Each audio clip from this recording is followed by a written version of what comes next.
নমস্কাৰ। আজি আমি ক্লাছ 12ৰ বায়'লজিৰ প্ৰেক্টিকেল পৰীক্ষাত কেনেকুৱা ধৰণৰ কুৱেশ্যন আগতে আহি গৈছে বা ভৱিষ্যতে আহিব তাৰে ওপৰত আমি আলোচনা কৰিম। এই ক্ষেত্ৰত আমি এখন কুৱেশ্যন পেপাৰ লৈছোঁ 2025ৰ আৰু আমি সেই কুৱেশ্যন পেপাৰত থকা কুৱেশ্যনখিনি এনচাৰ কৰিবলৈ যত্ন কৰিম। আমি প্ৰথমতে যদি চাওঁ যে বায়'লজিৰ যিখন কুৱেশ্যন পেপাৰ তাতে আমাক দুটা পৰ্চন দিয়া থাকিব বা দুটা ভাগত ভাগ কৰা থাকিব। এটা হ'ব আমাৰ বটানী আৰু এটা হ'ব জুলজি। আৰু দুয়োটা ভাগতে আমাৰ কি থাকিব যে ফুল মাৰ্কছ থাকিব আমাৰ 15K। আমি জানো যে প্ৰেক্টিকেলত আমাৰ সদায় 30 নম্বৰ থাকে। এই 30 নম্বৰটো 15 + 15কে ভাগ কৰি দিয়া থাকিব। 15 নম্বৰ থাকিব বটানীত আৰু 15 নম্বৰ থাকিব জুলজিত। আৰু দুয়োখন পেপাৰৰে সময় 1.5 ঘণ্টাকৈ হ'ব। মানে মুঠতে আমাৰ 3 ঘণ্টা সময় হ'ব। গতিকে আমি বায়'লজি প্ৰেক্টিকেলৰ কাৰণে মুঠতে আমি 3 ঘণ্টা টাইম পাম। তাৰে 1.5 ঘণ্টা টাইম থাকিব বটানীৰ কাৰণে আৰু 1.5 ঘণ্টা টাইম থাকিব জুলজিৰ কাৰণে। আৰু প্ৰতিখনতে আমাৰ ফুল মাৰ্কছ হ'ব 15। এতিয়া আমি কুৱেশ্যনবোৰলৈকে আহোঁ। ইয়াতে প্ৰথম কুৱেশ্যনটো দিয়া আছে যে এই নিদৰ্শটোৰ এটা নিদৰ্শ দিয়া আছে আমাক। নিদৰ্শটো হ'ল এই নিদৰ্শ তাৰ প্ৰজনন অংশসমূহ বিচ্ছেদন কৰা আৰু সেইবোৰ প্ৰদৰ্শন কৰা। আমি প্ৰথমতে আমাক এটা ফুল দিব, সেই ফুলটো আমি কাটিব লাগিব, কাটি সেইবোৰ আমি প্ৰদৰ্শন কৰিব লাগিব। তাৰপিছত আছে যে বিচ্ছেদিত অংশসমূহৰ চিহ্নিত চিত্ৰ অংকন কৰা। এই যিখিনি আমি কাটিলো তাৰে আমি ছবি আঁকিব লাগিব আৰু ইয়াৰ বৈজ্ঞানিক পৰিভাষাত বৰ্ণনা কৰা। এতিয়া বৈজ্ঞানিক পৰিভাষাত বৰ্ণনা কৰিবলৈ হ'লে আমি প্ৰথমতে এইটো উদ্দেশ্যটো দিবই লাগিব। ইয়াৰ এনচাৰটোত উদ্দেশ্য আমাৰ কি হ'ব যে নিদৰ্শ এৰ প্ৰজনন অংশসমূহৰ বিচ্ছেদন কৰা আৰু সেইবোৰ প্ৰদৰ্শন কৰা। এইটো আমাৰ উদ্দেশ্য গ'ল। উদ্দেশ্যৰ পিছত আমি নেক্সট লিখিব লাগিব যে প্ৰদত্ত নিদৰ্শ হ'ল আমাৰ জবা ফুল, সেইটো লিখিলো। নেক্সট ইয়াৰ বৈজ্ঞানিক নামটো লিখিলো। যদি আমাক জবা ফুল দিছে জবা ফুল বুলি লিখিলো, বা ধতুৰা দিব পাৰে বা তেনেকুৱা ধৰণৰ ফুল দিব পাৰে। ধৰি ললো আমাক জবা ফুল দিছে, গতিকে আমি প্ৰদত্ত নিদৰ্শ এ আমি কি বুলি লিখিলো জবা ফুল। নেক্সট ইয়াৰ বৈজ্ঞানিক নামটো লিখিব লাগিব। তাৰপিছত ইয়াৰ গোত্ৰটো পাৰিলে লিখিলে ভাল। যদি আমি গোত্ৰটো আমাৰ মনত নাথাকেও তাৰপিছত আমি কি লিখিব লাগিব যে ইয়াত ফুলটো কেনেকুৱা, সহপত্ৰী, সবৃত্তক, তাৰপিছত সম্পূৰ্ণ, প্ৰতিসম, উভয়লিংগী, এনেকুৱা ধৰণৰ যিবোৰ আমাৰ বিৱৰণ আছিল বিৱৰণখিনি লিখিব লাগিব।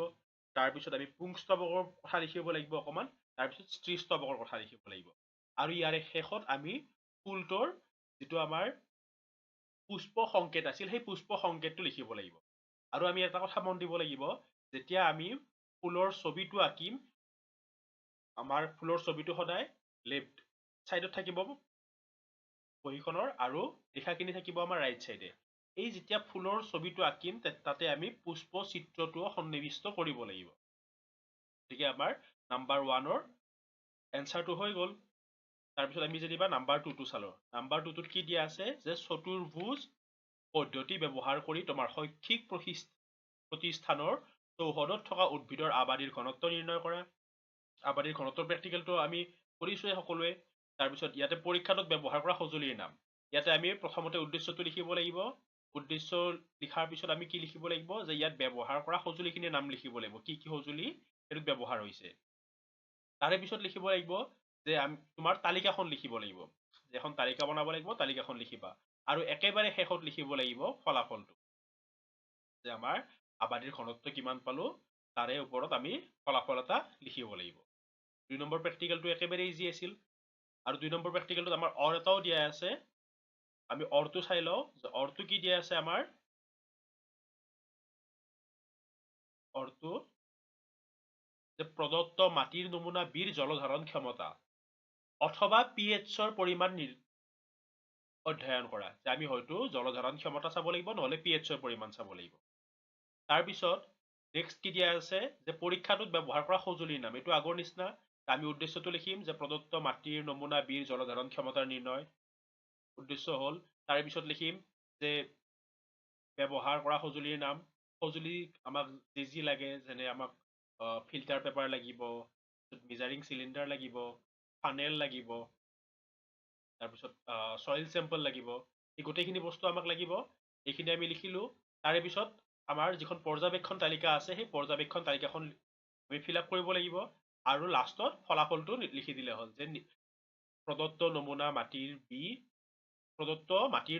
জলধাৰণ ক্ষমতা হ'ল আমি যিমান পালো সিমান লিখিব লাগিব বা পিএইচৰ কথা আহিলো পিএইচৰ তেনেকৈ আমি উলিয়াম এইখিনি হ'ল তাৰপিছত নাম্বাৰ চিটো আহিল যেনিবা যে মন্তব্যসহ চি ডি আৰু ই নিদৰ্শক কেইটা চিনাক্ত কৰা এতিয়া আমাৰ চি ডি বা ইত আমাৰ যিকোনো বস্তু দিব পাৰে ধৰি ললো চিত দিলে যেনিবা পানী মেটেকা দ্বিতীয় তেনেকে কিবা এটা দিলে ইত দিলে যেনিবা আমাৰ সমসংস্থ বা সমবৃত্ত অংক তেনেকুৱা এটা দিলে আমি এতিয়া এনচাৰ কেনেকে কৰিম যে আমি প্ৰথমতে লিখি লম যে কুৱেশ্যন নম্বৰ 3 নিদৰ্শ চি তেনেকে লিখিম কি বুলি লিখিম কুৱেশ্যন নম্বৰ 3 নিদৰ্শ চি তাৰ তলত লিখিম মন্তব্য লিখিলো আমি যিকোনো এটা বা দুটা লিখিলে হ'ল কাৰণ প্ৰতিটো কুৱেশ্যনৰ কাৰণে আমাৰ 1 মাৰ্ক দিয়া আছে এটা বা দুটা আমি মন্তব্য লিখিলো যে ই পানী মেটেকা কিয় হয় তাৰে ওপৰত আমি দুটা মন্তব্য লিখিলো যেনিবা আৰু তাৰপিছত আমি তলত লিখিব লাগিব সেয়েহে যোগান ধৰা নিদৰ্শ চিটো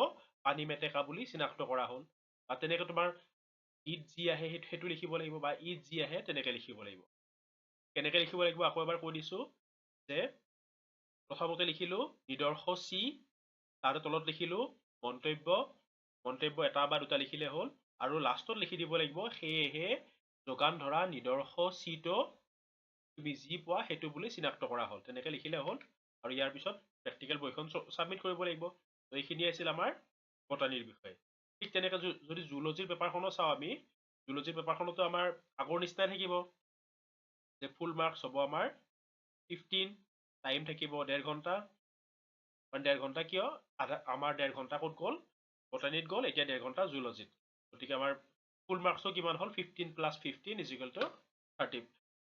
30 মাৰ্কছ হ'ল পেপাৰখন চাওঁ আমি অকণমান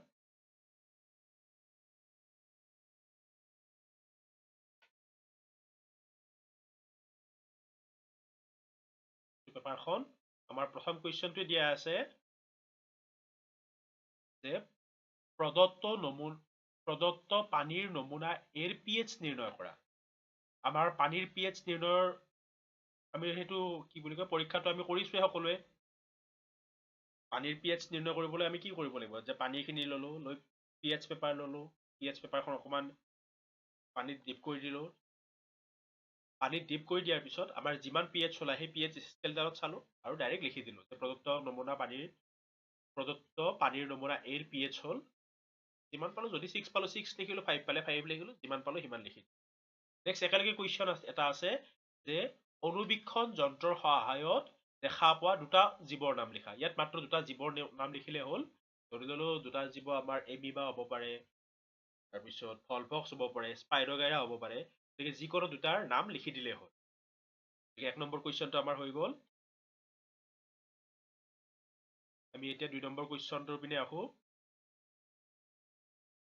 আমাৰ 2 নম্বৰ কুৱেশ্যনটো আছে যে ভিন্ন ৰং আৰু আকাৰৰ মটৰ মাহৰ গুটিৰ সহায়ত মেণ্ডেলৰ পৃথকীকৰণৰ সূত্ৰ অধ্যয়ন কৰা ইয়াৰ দ্বি সংকৰণ কৰি দেখুওৱা আৰু ইয়াৰ অনুপাতটো লিখা ইয়াতো আমি প্ৰথম উদ্দেশ্যটো লিখিব লাগিব উদ্দেশ্য লিখাৰ পিছত আমাৰ যিখন মেণ্ডেলৰ তালিকা আছিল দ্বি সংকৰণৰ সেই তালিকাখন গোটেই লিখিব লাগিব তালিকাখন লিখি উঠাৰ পিছত আমাৰ যিটো অনুপাত আছিল 9:3:1 এই অনুপাতটো আমি লিখি দেখুৱাই দিব লাগিব সেই অনুপাতটোত আমাৰ কিমান নম্বৰ আছে 1 নম্বৰ আছে আৰু তালিকাখনত 3 নম্বৰ আছে টোটেল আমাৰ 4 নম্বৰ থাকিব আমি এতিয়া 3 নম্বৰ কুৱেশ্যনটোলৈকে আহো 3 নম্বৰ কুৱেশ্যনটোত কি দিয়া আছে যে প্ৰদত্ত চি নিদৰ্শটোৰ কমেও এটা কাৰণ দৰ্শাই চিনাক্ত কৰা এতিয়া যিটো চি নিদৰ্শ আছে চি নিদৰ্শটো আমাক কি দিব পাৰে যে টিএছ অফ অভেৰি দিব পাৰে অণ্ডাশয়ৰ প্ৰস্থছেদ তাৰপিছত টিএছ অফ টেষ্টিছ দিব পাৰে শুক্ৰাশয়ৰ প্ৰস্থছেদ বা টিএছ অফ ব্লাষ্টুলা দিব পাৰে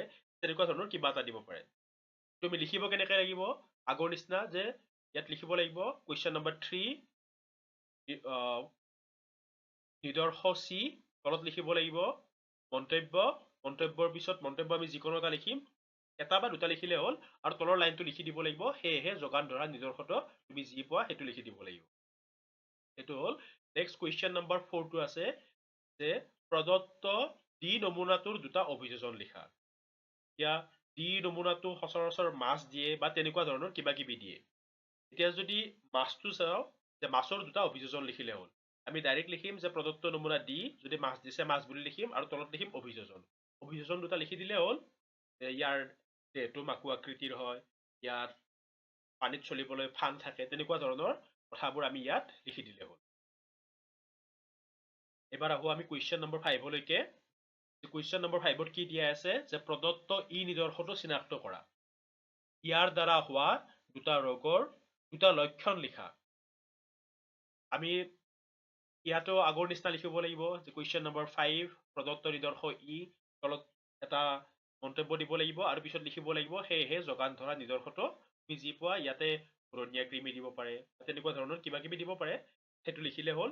আৰু ইয়াৰ দ্বাৰা হোৱা দুটা ৰোগৰ লক্ষণ লিখিব লাগিব। লক্ষণ দুটা আমি যি দেখা পাওঁ সেই দুটা লক্ষণ লিখি দিলে হ'ল। ইয়াতো এইটো বেছি টান কুৱেশ্যন নহয়, ইয়াতে টোটেল 1+1+1 3 মাৰ্কছ থাকিব। ইয়াৰ পিছতে আমাৰ যিখন প্ৰেক্টিকেল নোটবুক থাকিব, প্ৰেক্টিকেল নোটবুকখনত আমাৰ বা ৰেকৰ্ড বুকখনত 3 মাৰ্কছ দিয়া থাকিব। তো এইখিনিয়ে আছিল আমাৰ প্ৰেক্টিকেল এক্সামৰ বিষয়ে। আশা কৰোঁ তোমালোক সকলোৱে বুজি পাইছা, আৰু ভৱিষ্যতেও আমি এনেকুৱা ধৰণৰ কুৱেশ্যন আলোচনা কৰিম। আজিলৈ ইমানেই, ধন্যবাদ।